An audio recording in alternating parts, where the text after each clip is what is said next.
시청자 여러분 안녕하십니까? KRB 뉴스데스크 소식 전해드리겠습니다. 강영현 대통령은 국회와의 만담을 추진하였습니다. 따라서 각 여야당과의 대화를 위해 만찬을 준비하였지만 정작 제대로 된 대화보다는 먹기에만 바쁜 것이 아니었냐는 지적이 나옵니다. 신현석 기자가 전합니다. 제23회 제1차 본회의 강 대통령의 시정연설 이후 김유빈 국회부의장이 연설을 시작하였습니다. 당시 연설 내용 중 본회의 이전 치루어진 만찬에 대한 언급을 하였습니다. 밥은 잘 나왔는데 말은 안 나왔습니다. 대통령님, 소고기 초밥 참 뜨거웠습니다. 그런데 그 자리에서 국정에 대한 뜨거운 말씀은 없으셨습니다.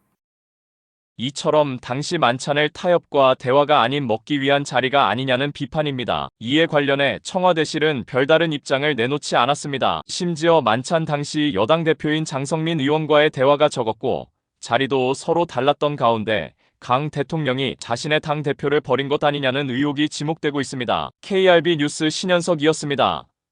BBS에서 추진 중인 스프링필드 대학살이라는 영화, 현재로 보아서는 쉽지 않아 보입니다. 방학 시즌이 가까워진 가운데 영화 촬영을 빨리 처리할 수 있지 않겠냐는 기대감도 들고 있지만 영화 제작에 있어 배우들의 참여가 절실한 지금 그 참여가 하루빨리 이루어질 수 있냐는 의문도 제기되고 있습니다.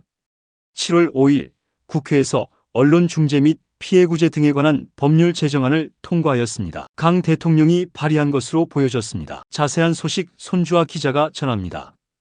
강 대통령은 이번에 YTN 방송국이 개국되며 방송국이 2개로 늘어나었고 최근 신진호 전 국무총리의 게이트 의혹과 네거티브 등의 문제가 발생하였다며 이러한 것을 방지하고자 법안을 발의하였다고 언급했습니다. 동시에 언론으로 인한 피해자 발생이 우려된다며 이야기하였고 언론의 자율성과 독립성 또한 보장하기 위함이라고도 언급했습니다. 끝내 제안 설명이 끝난 이후 만장일치된 의견으로 가결되었습니다. 이러한 법안이 강 대통령을 향한 비판의 보도와 계엄에 대한 언급에 대해 제재를 가할지 아니면 공정한 자리를 만들어낼 것인지에 관한 강 대통령과 그의 내각이 중요시될 것으로 보입니다. KRB 뉴스 손주아였습니다. 강 대통령은 여태까지 대국민 담화를 총 3번이나 하였고 그에 관련한 브리핑은 하나도 없었습니다. 기자회견의 자리도 없었습니다. 이러한 국민과 언론의 대화 이대로 괜찮은 걸까요? 이에 관해 성한 기자가 전합니다.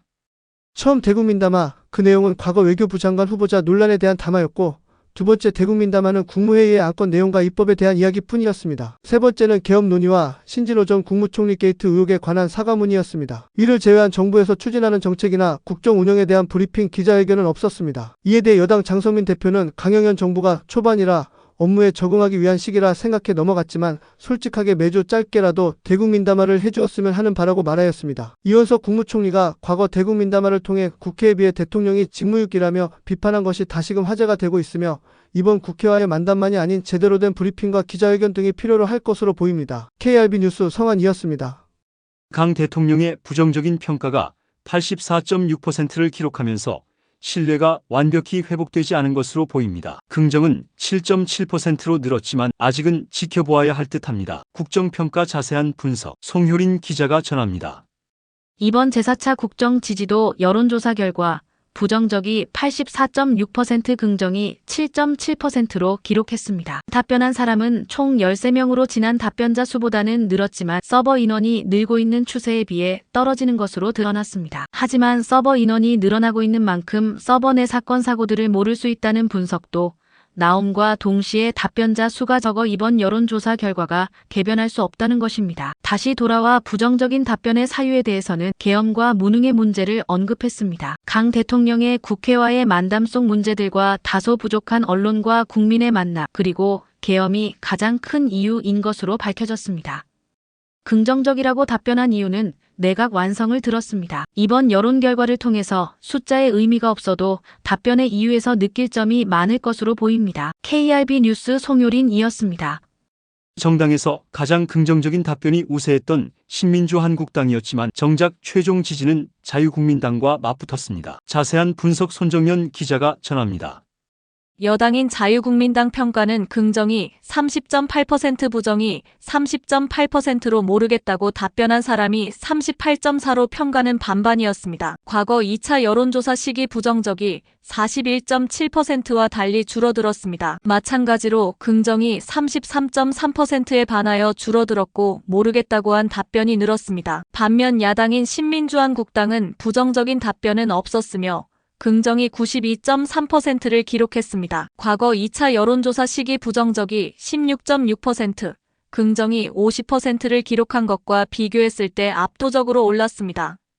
자유국민당은 비록 일부 증가하였으나 신민주한국당은 매우 압도하였습니다. 그러나 정작 최종 지지율은 자유국민당과 신민주한국당 각각 30.8%로 같았습니다. 자세히 더욱 분석해보자면 자유국민당 지지자는 자유국민당 평가에 모르겠다고 답변한 비율이 50%, 긍정 비율이 50%였습니다. 반면 신민주한국당 지지자는 신민주한국당에 대해 긍정적 100%로 보였습니다. 총선을 한 달 앞에 둔 가운데 각 정당에서 어떤 정책과 활동을 보일지 주목되고 있습니다. KRB 뉴스 손정연이었습니다. 강 대통령의 대화 방식 이제는 바꾸어야 합니다. 언제까지나 청와대 안에서 해결하고 나눌 차례가 아닙니다. 이상으로 뉴스데스크 마칩니다. 시청해 주셔서 감사합니다.